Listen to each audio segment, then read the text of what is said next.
देखो, सबसे पहले समझो कि चिंता और दुविधा क्या है, फिर उस पर नैतिक लगा देंगे। एक चीज है चिंता, एक चीज है दुविधा। क्या हमारी हर दुविधा चिंता होती है?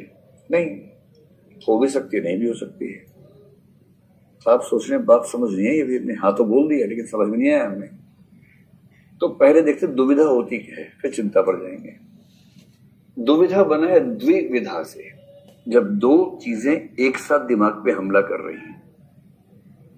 दुविधा के लिए सबसे अच्छा शब्द ये होता है, जैसे डायलेमा है ना, डाउट की स्थिति।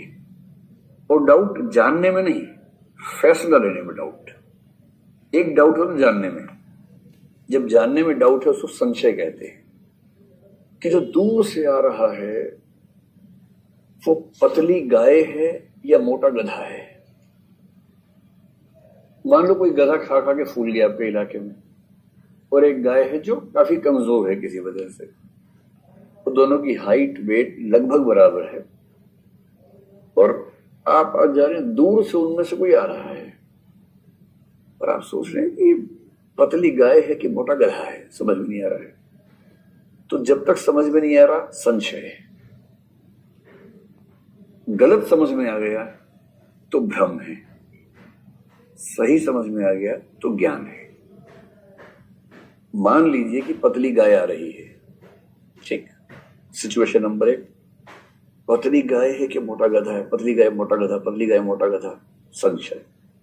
फिर हाँ गधा है, नहीं वहां नहीं। अरे मेरे भाई, अरे मैं माफी चाहता हूं, मेरा भाव बिल्कुल नहीं था। वहां गाय भी तो नहीं थी, तो तब तो नहीं हंसे आप लोग। अजीब हालत है ना, ऐसे करते हैं, गाय है कि गधा, ऐसे कर लेते हैं ऊपर, तब ठीक है। तो है पतली गाय, पहले डाउट चल रहा है, पतली गाय मोटा गधा, पतली गाय मोटा गधा, पतली गाय मोटा गधा, डाउट, संशय। फिर आपने कहा मोटा गधा है। अब आपको डाउट नहीं है, आप क्लियर है एकदम कि आपको पता लग गया, पर गलत पता लगा, फैसला गलत है। इसको बोलते हैं भ्रम या इल्यूजन। गलत जानना किंतु कॉन्फिडेंस से भरे होना, इसको इल्यूजन बोलते हैं। और दुनिया में अधिकांश मूर्ख गलत चीजों को कॉन्फिडेंस के साथ जानते हैं, इसलिए मूर्खता प्रिवेल करती है दुनिया में। क्योंकि भ्रम जब होता है तो पता नहीं होता कि भ्रम है। भ्रम हमेशा तब पता लगता है जब वो दूर हो जाता है। जैसे सपना देखते समय नहीं पता लगता कि सपना है, नींद खुलते ही पता लगता है कि सपना था, और वो जो सारे चमत्कार हो रहे थे सपने में हो रहे थे। कभी कभी सपने में डाउट होता है कि ये सपना तो नहीं, पर तब डाउट का समाधान भी सपने में ही हो जाता है कि नहीं, ये सपना नहीं है। क्योंकि सपने की 2 लेयर्स हैं, पर हैं आप सपने में ही। भ्रम में होना और सपने में होना, जब तक आप भ्रम में हैं, सपने में हैं, आप जान ही नहीं सकते कि आप भ्रम में हैं या सपने में हैं। वो टूटेगा तब समझ में आएगा कि आप भ्रम या सपने में थे। और ज्ञान का मतलब है किसी चीज को बिना संशय के सही रूप में जानना। हाँ पतली गाय है तो सही ज्ञान हो गया, सही ज्ञान हो गया। तो एक डाउट होता है संशय, जो जानने की प्रक्रिया में होता है। एक डाउट होता है जो निर्णय लेने की प्रक्रिया में होता है। निर्णय जानने वाला नहीं, कुछ करने वाला निर्णय, कि यार समझ नहीं पा रहा क्या करूं, रात के 2 बज गए हैं, नींद आ रही है बहुत तेज, सुबह एग्जाम है, 1 घंटा पढ़ना जरूरी है, अभी पढ़ लिया तो चिंता नहीं रहेगी, अभी यार ये नींद पढ़ पा नहीं रहा हूं, और अगर सो गया अभी और सुबह अलार्म से नींद खुली और एग्जाम का टाइम हो गया तो पढ़ ही नहीं पाऊंगा, तो मैं अभी सोऊं या अभी पढ़ूं, अभी पढ़ूं या अभी सोऊं। ये क्या है? द्विविधा है, दुविधा है। 2 चीजें एक साथ लगभग बराबर वेटेज की हैं, आप तय नहीं कर पा रहे कि मैं ये करूं या वो करूं। कभी कभी क्या होता है कि 2 ऑप्शंस होते हैं पर एकदम क्लियर कट डिफरेंस होता है। कोई आपके सामने आया, 2 कटोरियां कि कुछ खा लीजिए, एक में रखिए नमकीन भुने हुए काजू और एक में मूंगफली जो छील के खानी है, और एक ही जगह से उठाना है, तो कहां से उठाएंगे?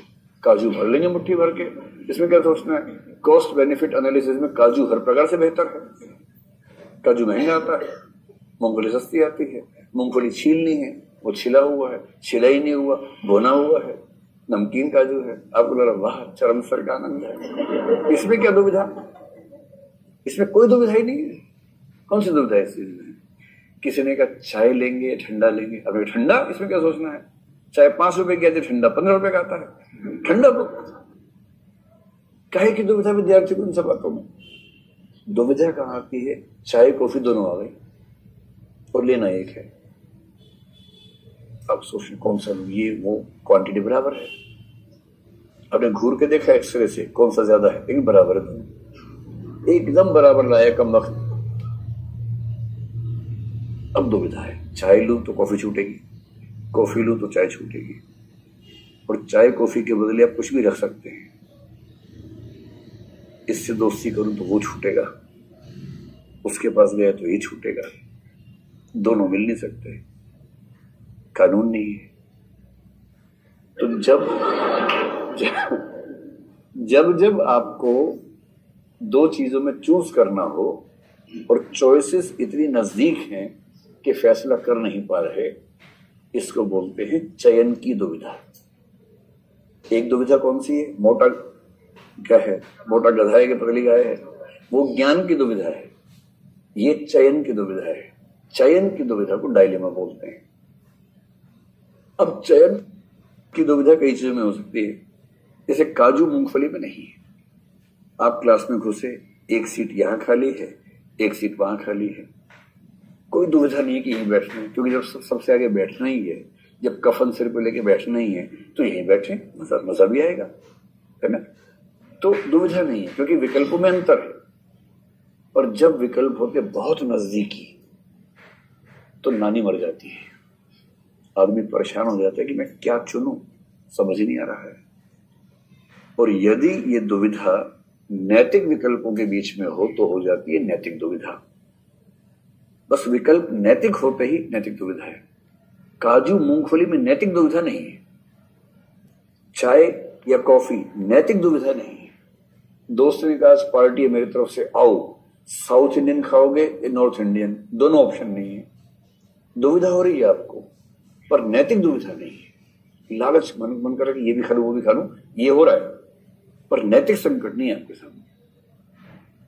जब दुविधा हो और उसमें विकल्प एक या दोनों नैतिक अनैतिक की परिधि में हो तो नैतिक दुविधा होती है।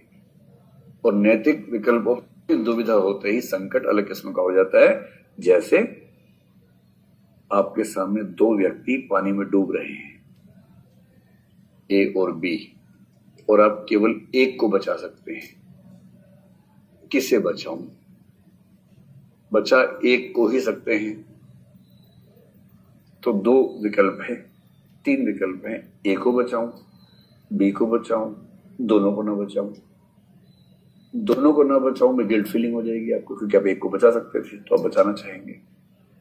अब ए और बी, अगर ये होगी ए 70 साल का है और बी 8 साल का है तो दुविधा है ही नहीं, दोनों 30 साल के हैं। अब मैं कहूं कि एक पुरुष है एक महिला है, महिला के दो छोटे छोटे बच्चे हैं, तो कोई दुविधा नहीं, पुरुष को मरने दो, महिला को बचाओ। और दोनों पुरुष हैं, दोनों की उम्र बराबर है, दोनों पर एक एक परिवार निर्भर है, दोनों के बच्चे भी बराबर हैं और बराबर साइज के हैं, 3-3 साल के, 6-6 साल के, बराबर साइज के हैं, बराबर उम्र के हैं। अब दुविधा हो गई, क्योंकि आपको बहुत ऑप्शन मिल नहीं पा रहा, क्योंकि चीजों में अंतर उतना है नहीं, बहुत क्लोज चॉइसेस हैं। एक नैतिक दुविधा है। और जब नैतिक दुविधा होती है तो वो कई प्रकार की हो सकती है। मैं पहले नैतिक दुविधा ठीक समझाई देता हूं ताकि कंसेप्ट फिर से ना लेना पड़े। नैतिक दुविधा भी लोग कहते हैं कि 2 प्रकार की हो सकती है। आप अपने तरीके से इन चीजों को पॉइंट्स में नोट करते रहिए। नैतिक दुविधा भी 2 प्रकार की हो सकती है। एक स्थिति हो सकती है कि 2 विकल्पों में एक विकल्प ऐसा हो जो नैतिक हो और दूसरा विकल्प ऐसा हो जिसमें मेरा हित दिख रहा हो। विकल्प एक ऐसा है जो नैतिक है, विकल्प दो में मैं अपना फायदा देख रहा हूं किंतु वो उतना नैतिक नहीं है, तो ये संभावना हो सकती है। ज्यादा मुश्किल तब होता है जब विकल्प एक भी नैतिक हो और विकल्प दो भी नैतिक हो, तब ये दुविधा और गहरी हो जाती है। दो प्रकार की नैतिक दुविधाएं प्रायः देखी जाती है। एग्जाम्पल से बात समझते हैं।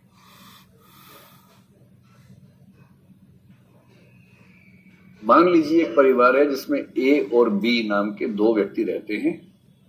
ए पति है, बी पत्नी है, या उल्टा कर लीजिए, ए पत्नी है, बी पति है, जो आपको अच्छा लगे कर लीजिए। और दोनों के बीच में ठीक चल नहीं रही है और इनका एक छोटा सा बच्चा है सी नाम का। ठीक है, उसको मैंने छोटा बना दिया ताकि आप समझ सकें। अब इन दोनों को लगता है कि हमें अलग हो जाना चाहिए और इनका हित इसी में है कि अलग हो जाए। इनकी उम्र है 35 वर्ष और बच्चे की उम्र है 5 वर्ष। और 35 की उम्र में इनको लगता है कि अभी अलग होंगे तो एक आध साल में इस सदमे से उबर कर कम से कम कोई दूसरा जीवन साथी मिल जाएगा और हम अपना बाकी जीवन किसी अच्छे व्यक्ति के साथ गुजार लेंगे। फिर बच्चे का मुंह देखते हैं, 5 साल का बच्चा है। उससे मम्मी ने बात की कि बेटा हम ऐसा सोच रहे हैं, बोला ना मुझे तो अब दोनों चाहिए। फिर बाप ने समझाया बुझाया, उसने कहा ना मुझे तो अब दोनों चाहिए। फिर दोनों की महफिल जमी, दोनों ने बात की अब क्या करें। नैतिक विकल्प ये कहता है कि जब तक बच्चा 18 साल का न हो जाए तब तक हम अपने हितों को दरकिनार करके बच्चे की परवरिश पे ध्यान दें, ये हमारी नैतिक जिम्मेदारी बनती है। और बच्चा 18 साल का होगा 13 साल बाद, और तब तक ये हो जाएंगे 48 साल के, और 48-50 की उम्र में अलग होंगे भी तो बहुत मुश्किल है कि उनको कोई दूसरा अच्छा साथी मिले, बहुत मुश्किल है। और हो सकता है कि उस समय ये मन भी न करे कोई साथी मिले, अलग ही रहने का मन करे। अकेले रहना भी तो किसी के लिए बड़ा अच्छा हो सकता है, ऑप्शन हो सकता है। अब विकल्प एक कहता है कि बच्चे के 18 साल तक होने तक कम से कम, और हो सके तो उसके बाद भी हमें उसका साथ देना चाहिए। दूसरा विकल्प जो हित पे टिका हुआ है वो कहता है कि हमें अलग हो जाना चाहिए। और इसका मतलब हुआ कि ये लोग एक ऐसी नैतिक दुविधा में हैं जिसकी एक तरफ इनका हित है और दूसरी तरफ एक नैतिक मूल्य है, इसके बीच का झगड़ा है। तो ऐसे में इनको क्या समाधान करना चाहिए, इसका उत्तर ना मेरे पास है ना आपके पास है। ज्यादा हीरो बनने की जरूरत नहीं है। फिर भी बताइए क्या करना चाहिए, कौन इसका जवाब देना चाहते हैं? बताइए क्या करना चाहिए ए और बी को? क्या सी को अनाथालय छोड़ देना चाहिए? क्या भाई, जोर से बोलो। 13 साल तक रुकना चाहिए ताकि बच्चा 18 साल का हो जाए और ये 48 के हो जाए। हाँ ये भी है, तो शायद गुस्सा वैसे खत्म हो जाए, घिसटते रहे साथ साथ, थोड़ा और घिसट लेंगे, वैसे भी जिंदगी खत्म। 48 से हो गए, अब 10-12 साल तो बचे हैं, छोड़ो कितना सोचेंगे, है ना? किसने कहा? आपने क्या अलग हो जाना चाहिए? क्यों? क्योंकि ये उत्तर सबसे अलग है।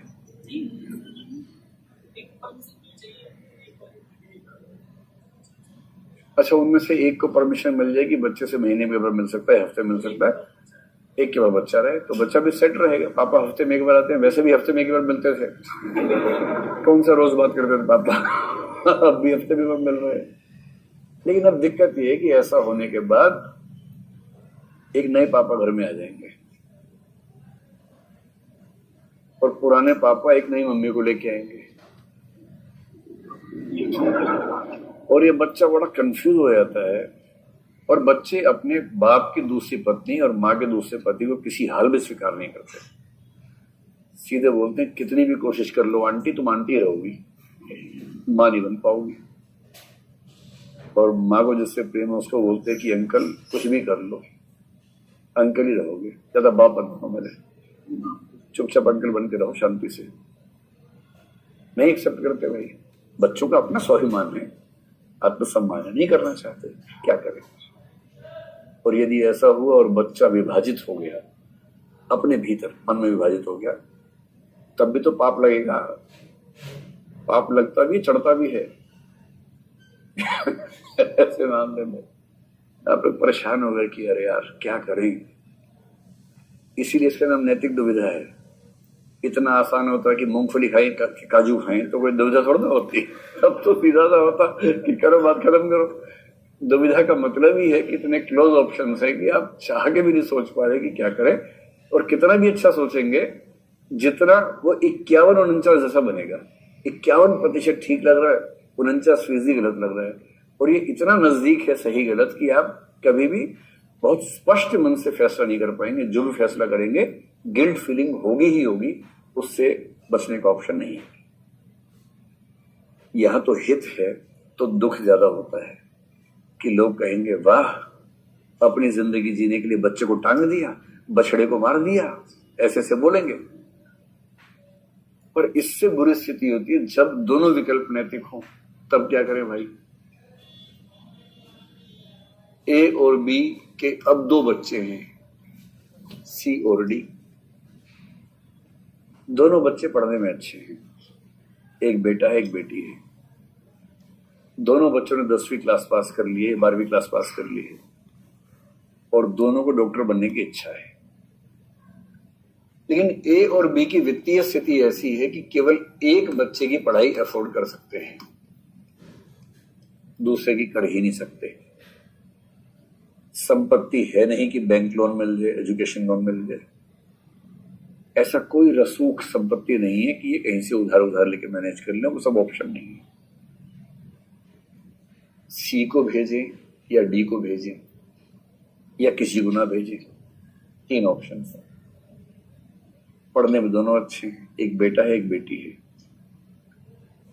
नानी मर जाएगी, समाधान निकलेगा नहीं। ए के पास पैसे बहुत ज्यादा नहीं है, थोड़े से हैं। उसके पिताजी हैं जिनका नाम है ई, और बेटा है उसका नाम है सी।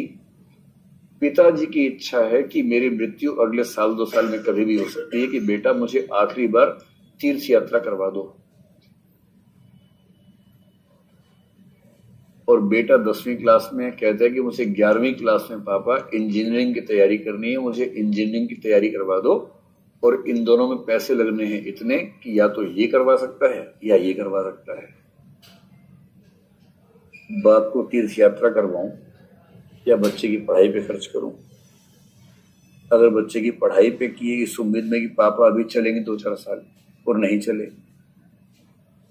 तो जिंदगी भर का गिल्ट कि एक आखिरी इच्छा थी तीर्थ यात्रा, वो भी नहीं करवा पाया। और उनको तीर्थ यात्रा करवाई और बच्चे को नहीं पढ़ाया, बच्चा लुढ़क गया, तो जिंदगी भर गिल्ट तो होगा ही, वो भी सुनाता रहेगा। इन सब दुविधाओं से आपके पेरेंट्स लगातार 2-4 होते कि नहीं होते हैं? होते ही। इन्हें बोलते हैं नैतिक दुविधा।